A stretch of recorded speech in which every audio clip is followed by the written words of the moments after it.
Hello friends and family, it has been another long time since the last update, which is entirely my fault. I've been busy, but not busy enough not to send you a video. So I'm finally getting around to it, and I will proceed with what has happened in the past and kind of bring you up to speed with where I'm headed in the future. So since the last update, we had our English camp event, which is a summer event of a little over 2 weeks, where we have middle school and high school campers from Jeju and mainland. They come to our campus for several days, and we have Bible events, English class, sermons, games, meals. They practice their English and they just live on campus with us for a couple of weeks. And we have groups of kids. So we had 3 groups, roughly over 80 campers this year, even in the middle of COVID. But we saw a good portion of them make decisions for Christ, because we had dedication services. That doesn't necessarily mean they became Christians, but they maybe rededicated their life or became a Christian or decided to take further steps in their relationship with God. So we had a very good percentage of them make decisions during camp in their spiritual life. And that was encouraging as a school to see that happen in the middle of COVID, but also as a good highlight for the end of the school year. So after the camp event, we had graduation and all the students left, most of the staff left. It was me and a couple other people that stayed on campus. My goal in staying here was to get the apartments and the dorms and the property ready for the next school year. So I had to do everything from tightening doorknobs to remodeling bathrooms, replacing motors and washing machines, converting lights to LED, re-plumbing a foundation leak that happened in one of our dorms and it was flooding the basement. And then just getting everything up to speed and up to quality for students and staff to move back in. So we had staff orientation in the beginning of September, and we're currently at the beginning of October. So the school year has started, and the students have moved in and finished their 2-week quarantine period, and things are starting to show a pattern. So the rest of the school year will proceed very well, I think. But this year we have 1 Canadian, 6 Americans, and 10 Koreans, 4 Japanese, and 1 Australian student. So we have a total of 22, which is higher than our student count for last year. And the group of students we have this year is really good. I'm very impressed with them. The majority of them were Christians before they came for a long time, so they're very mature. And the ones that maybe are newer believers really pursue their growth. Because usually we have situations where students come because their parents force them to come. That could be true with some of our students, but it's not evident or showing.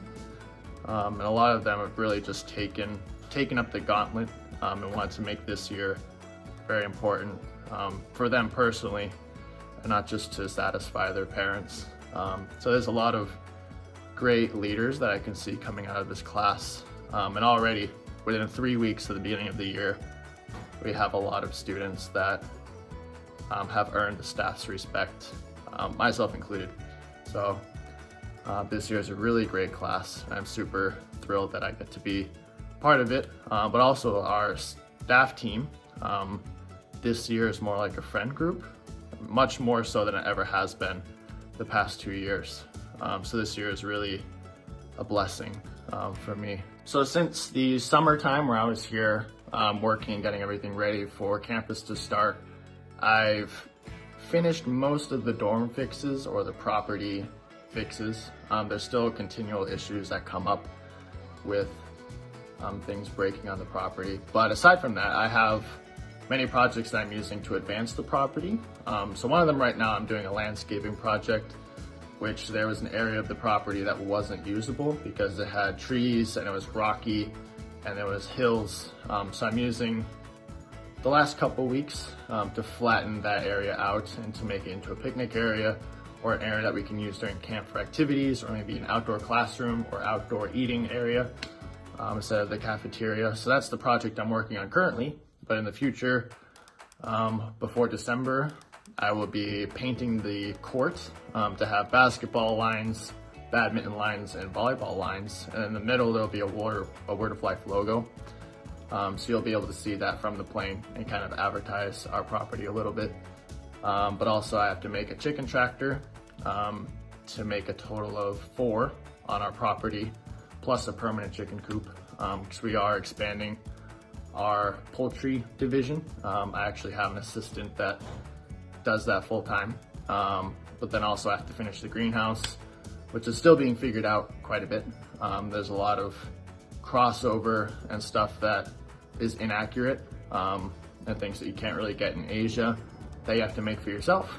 So I'm still figuring that stuff out, but we have had a lot of produce from last year that has helped the kitchen, but also just nailing down exactly the method that we want to use. I'll be working on that as well in the coming weeks, and kind of finalize the greenhouse system to be passed on to the future greenhouse manager or student helper or kitchen helper.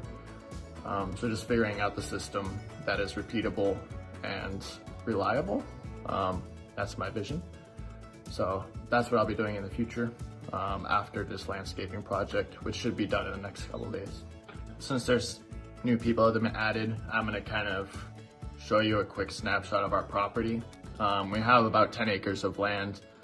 7 or 8 or so are usable grasslands or fields. Then we have 6 permanent buildings, a cafeteria, 4 dorms, and a maintenance building, but we also have office containers and a greenhouse. That's kind of what we have right now. We also have 6 vehicles and a tractor, all of which I'm responsible for. So we do have a lot of bathrooms, we have a lot of lights and a lot of doors. So I have to fix a lot of things for a lot of different people. So that's kind of my job. People ask what I do, and I say I do everything that's not at a desk. But everything that moves outside or is done outside, I'm responsible for. So my vision as a whole, not just what I do for my job, but my vision in the way that I live and the way I do ministry, is to nurture the physical needs of people in their communities. I seek to aid people physically so that people that are better preachers or emotional counselors are able to do their job better, because I have taken the reins on their physical responsibilities or their physical health or their physical facility needs. You know, if a pastor doesn't have a bed, you know, that's not a very good situation. So my job or my vision is to provide that pastor with a bed. And so that's kind of what I'm doing here at Word of Life. I take care of all the students and all the staff and everything that needs to be moved or fixed or upgraded or improved. That's my vision and my role here. So that's what I'm doing at Word of Life currently, and my pursuit for the future. That being said, I am a full-time volunteer at Word of Life. I don't receive any kind of payment or support from the organization, and we've been asked this year to raise $1,500 a month to pay for food and housing. And we actually have a weekly support raising class, so you can expect updates from me on a monthly basis in the future, because I'm not left to my own discernment, but videos will come out monthly. We've been asked to raise $1,500 a month. And in a sense, that's like a subscription to share in the blessings and the fruit that come out from Word of Life, just as you would pay for a Netflix subscription. It's similar to that, but just what you consider $20 or $30 a month to share in the fruit that are coming out of Word of Life. I'm not asking for an instantaneous decision, but one that you please think about or pray about. If you have any questions about my finances or my ministry or me personally, I'll be open and transparent with that, because I want you to know what you're getting into, and this won't be a monthly topic. I'm not going to mention it often in the future, but this is a need that we've been asked to raise. So I want to say thank you for watching this video, for participating in Word of Life and my life. And I will look forward to talking to you in the future and sending you future updates. But I hope you have a really good day. I'll talk to you later.